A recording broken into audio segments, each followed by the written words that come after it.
South African Local Government Association is concerned by reports of some councillors contravening regulations issued in the Disaster Management Act. This follows allegations that a councillor from Matatiele Local municipality has been found to be unlawfully distributing travel permits to residents. SALGA President Thembi Condemns joins me now. A very good morning to you. I mean, quite appalling behaviour by several people, councillors who should know better than this. Tell us what happened as far as those permits are concerned.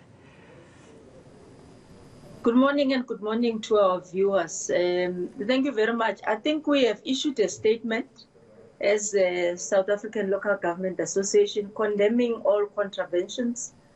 Currently, the National Command Centre had informed us of 3 instances.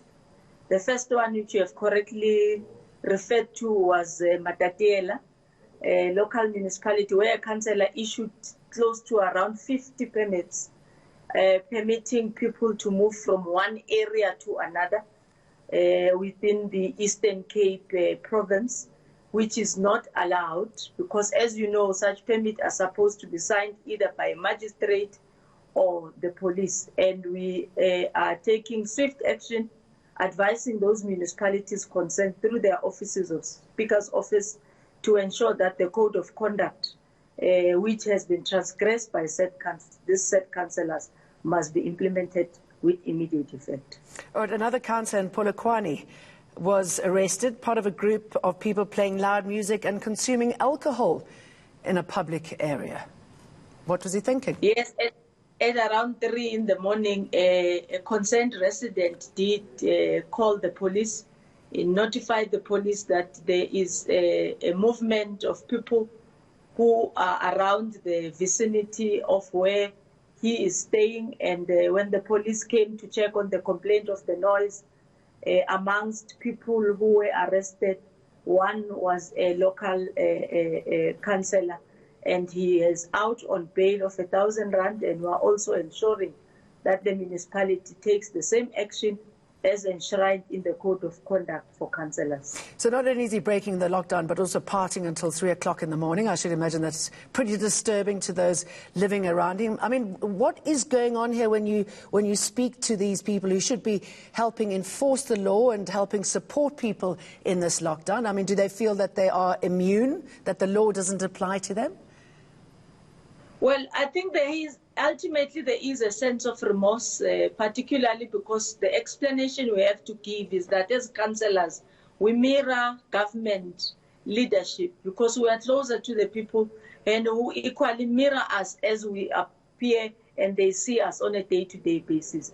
So it is very much important for us to behave ourselves and also show leadership in cases where the government makes pronouncement and announcement about the lockdown and many other announcements, not necessarily about a lockdown. So contravention of government regulation is not acceptable and should not happen and should not be made by any public office bearer, but worse for councillors who reside in communities. Okay, so if why do the councillors get arrested and, for example, the communications minister doesn't get arrested for contravening the lockdown? Well, yes, these are different issues and different spheres and the responsibilities of what we need to carry. I am not aware that the minister is not going to be arrested or has not been arrested, but this is a response directly coming from a community member, and police go on site to investigate a complaint and find unlawful action. And I think then we should be able to take appropriate action. But it is important. So, excuse me jumping in here. One law for everybody, regardless of who you are. I just want to quickly go back to the Matatiele incident. I mean, this councillor who issued those permits, I mean, he could be responsible for helping spread the virus. What if we find out that that is the case? And that is why we're saying action needs to be taken. And remember, this action runs parallel. The code of conduct doesn't say the criminal case will not be investigated. So there are 2 processes that run at the same time. A council process, which is responsible for the code of conduct, but also a criminal process that is in violation of the law and the regulation itself. And it's regrettable that such could happen. when a country is on a lockdown, it means all of us must not be moving around unnecessarily so. And if you need to move around, you need the authority from powers that have been allocated to give such a permit, not anybody else to write a permit.